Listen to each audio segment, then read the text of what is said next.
Alright, man. I don't usually talk about this, and I damn sure never told my family. I mean, my wife would probably pack up the kids and head for her mother's if she ever heard this, but you're the one guy I trust with something like this. And since you've been out hiking those back trails lately, you ought to know what could be out there. What is out there. This happened 2 years ago, late spring. The weather had just started warming up, and I'd taken a small group up in the northern Minnesota for a survival camp. Yeah, I know, you're thinking I said Pacific Northwest. That was the plan, but last minute permits didn't go through, so I rerouted to the Superior National Forest, just shy of the Canadian border. Beautiful spot, remote, and more importantly, legal.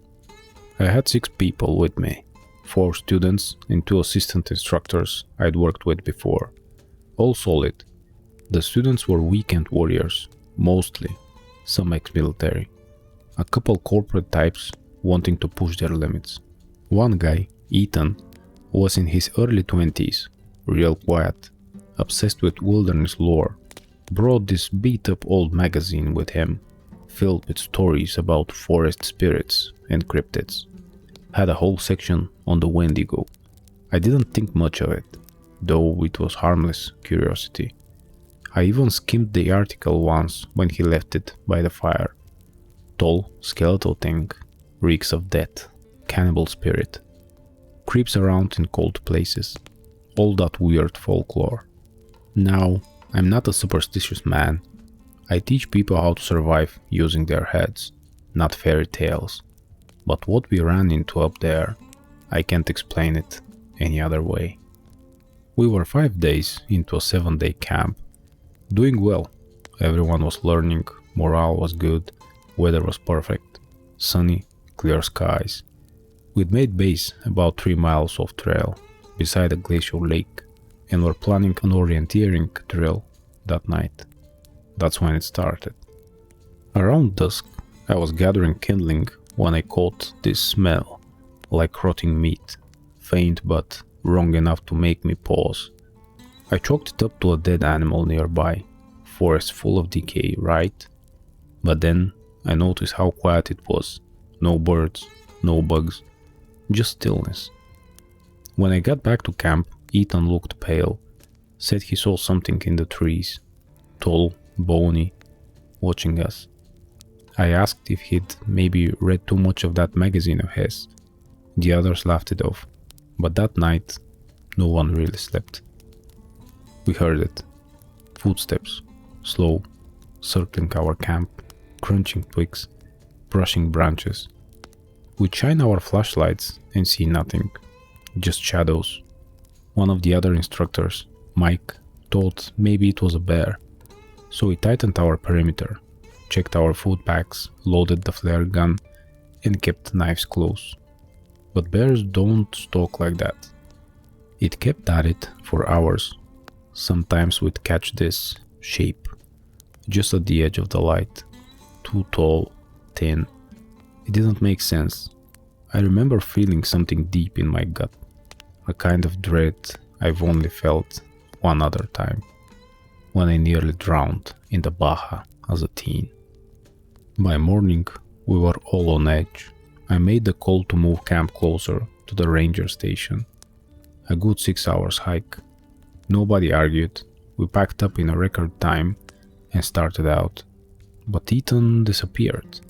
One moment he was with us, back of the group, and the next he was gone. We stopped, called his name, whistled, fanned out and searched. Nothing, not a damn sign.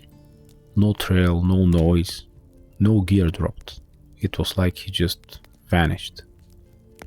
We regrouped. Everyone was freaked, especially Mike. Said he felt something was pulling him toward the tree line, like a whisper, just below hearing. I felt it too, like static in the air, buzzing against your brain. We had radios, but they weren't working, just static. We were losing light, and I knew if we didn't move, more of us would go missing. So we ran. Weapons out, machetes, one guy had a hatchet. I had a flare gun in one hand and my K-bar in the other. We moved fast, silent as we could, keeping tight. That's when I saw it. It was maybe 20 feet behind us, just off the path, thin, grey skin pulled tight over bones, long limbs, almost insect-like, and eyes, though eyes were sunken but shining, like there was a fire burning behind them. It didn't run, it just moved, glided almost, following, smiling, I swear. We hit the Ranger Road just before sunset, half sprinted, half staggered toward the nearest town, which was about 3 miles down. I've never been so grateful to see pavement in my life. We flagged the logging truck, piled in the back and rode in silence to a tiny town I won't even name because they don't want attention. We filed a report, of course. Search and rescue went back out for Ethan. Found nothing but his shirt, torn, with what looked like bite marks along the collar. No blood, no body, nothing else. We kept it quiet. Official story? Lost hiker, tragic accident. But I know what we saw, and I know what I smelled. The Wendigo isn't just some old story from the Algonquins. It's real, and it hunts. I haven't led a camp that far north since. I stick closer to known trails now, and every so often I'll get a whiff of something on the wind, something foul and cold, and I'll remember those sunken eyes watching us. So if you're heading up that way, promise me you'll stay alert. Don't follow whispers, don't stray from the path, and for the love of God, if you smell death and the forest goes quiet, run.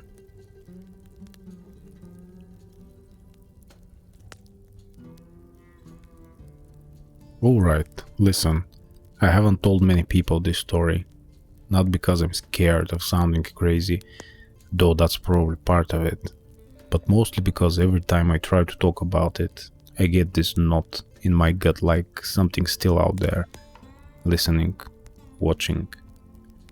You remember when I went down to Bladenboro last spring for that private survival camp? Yeah, that one. Beautiful stretch of woods, dense, wild, kind of forgotten. Not the kind of place most folks who go hiking for fun. But that's exactly why the client picked it. Wanted the full off-grid experience. No phone signal, no GPS, just us and the trees. It was a 4-day camp. I had 3 students, Amy, a sharp former EMT with nerves of steel, Brian, a tech guy from Raleigh looking to unplug, and Caleb, a quiet type with a military background, and me, Damian Mortensen. You know me, born and raised in Poughkeepsie, father of 2, married to Julie, and I've been teaching people how to stay alive in the wild for over a decade. Hiking's always been my thing, ever since I was a kid. Day 1 was textbook, gear checks, shelter building, fire starting drills. The wind was kicking up more than usual for spring, but it wasn't bad. Just made the trees sink a little louder at night. Day 2, we moved deeper into the forest, closer to the swamp line. Bladenboro has this thick, almost suffocating quality in its lowland areas. Spanish moss hangs like curtains. You feel eyes on you, even when you're alone. Still, nothing I hadn't dealt with before. That night, things started to get strange. We'd set up camp in a clearing near a dry creek bed. Around midnight, I woke up to the sound of heavy footfalls, not animal-like, deliberate, bipedal.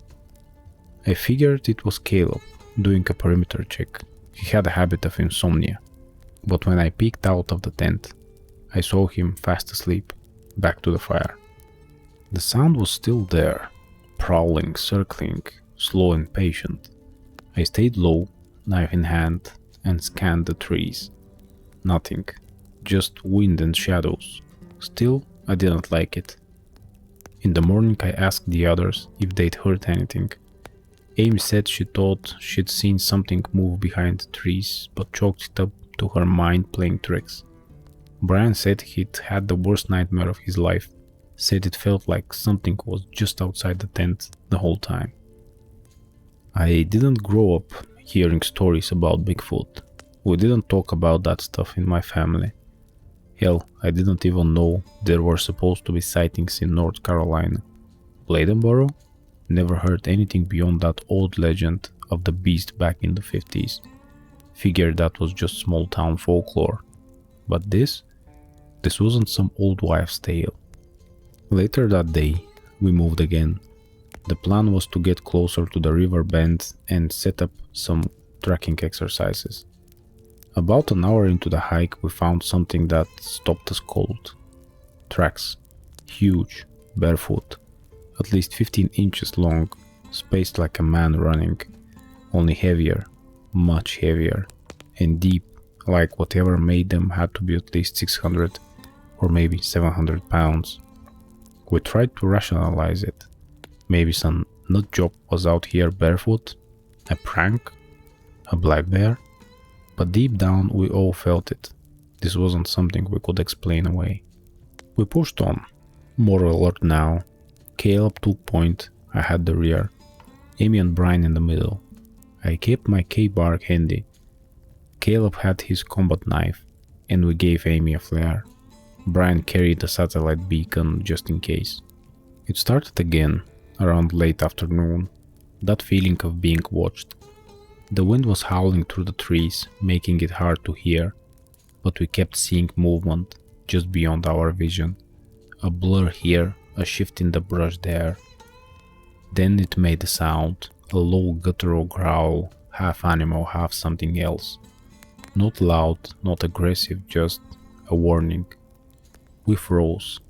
Then everything went to hell. Something exploded from the tree line, fast as hell, towering, covered in matted dark hair, eyes like coals. It hit Brian before any of us could react, tore into him like a rag doll and dragged him into the brush. He didn't even have time to scream, just this awful, wet, crunching sound. Amy fired a flare. The red streak hissed into the air, lighting the trees in a hellish glow. The creature? Bigfoot, I guess, because what else could it be? Reared back, snarled, and vanished into the woods with Brian's body. We ran. No screaming, no talking, just raw survival instinct. We ditched the packs, stuck to the trees, moved low and fast.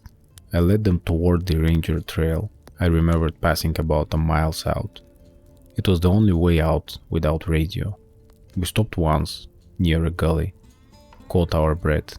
Amy was shaking, but alive. Caleb had blood on his arm, not his, thank God. I kept scanning the trees. I swear I saw it again, watching, not chasing, just waiting. We moved again, fast, silent. The wind masked our steps. We used every trick I'd ever taught. No snapping branches, no rustling, full stealth mode. We made it to the trail just before dusk. From there, we hiked the last half mile to the old fire watch cabin near the road. Locked ourselves in, found an emergency phone, called for help. The rangers came the next morning. They found Brian's boot, torn, blood-soaked, nothing else. They wrote it off as a bear attack. Unusual but not unheard of. But we know better. I haven't been back to Bladenboro since. I won't. I still run camps, but I vet every inch of the terrain now. I research the local legends too. Because what we ran into out there, it wasn't some myth. It wasn't a bear. If you ever feel eyes on you in the woods, or the wind dies down all of a sudden and everything goes quiet, don't wait, don't look back, just get the hell out of there.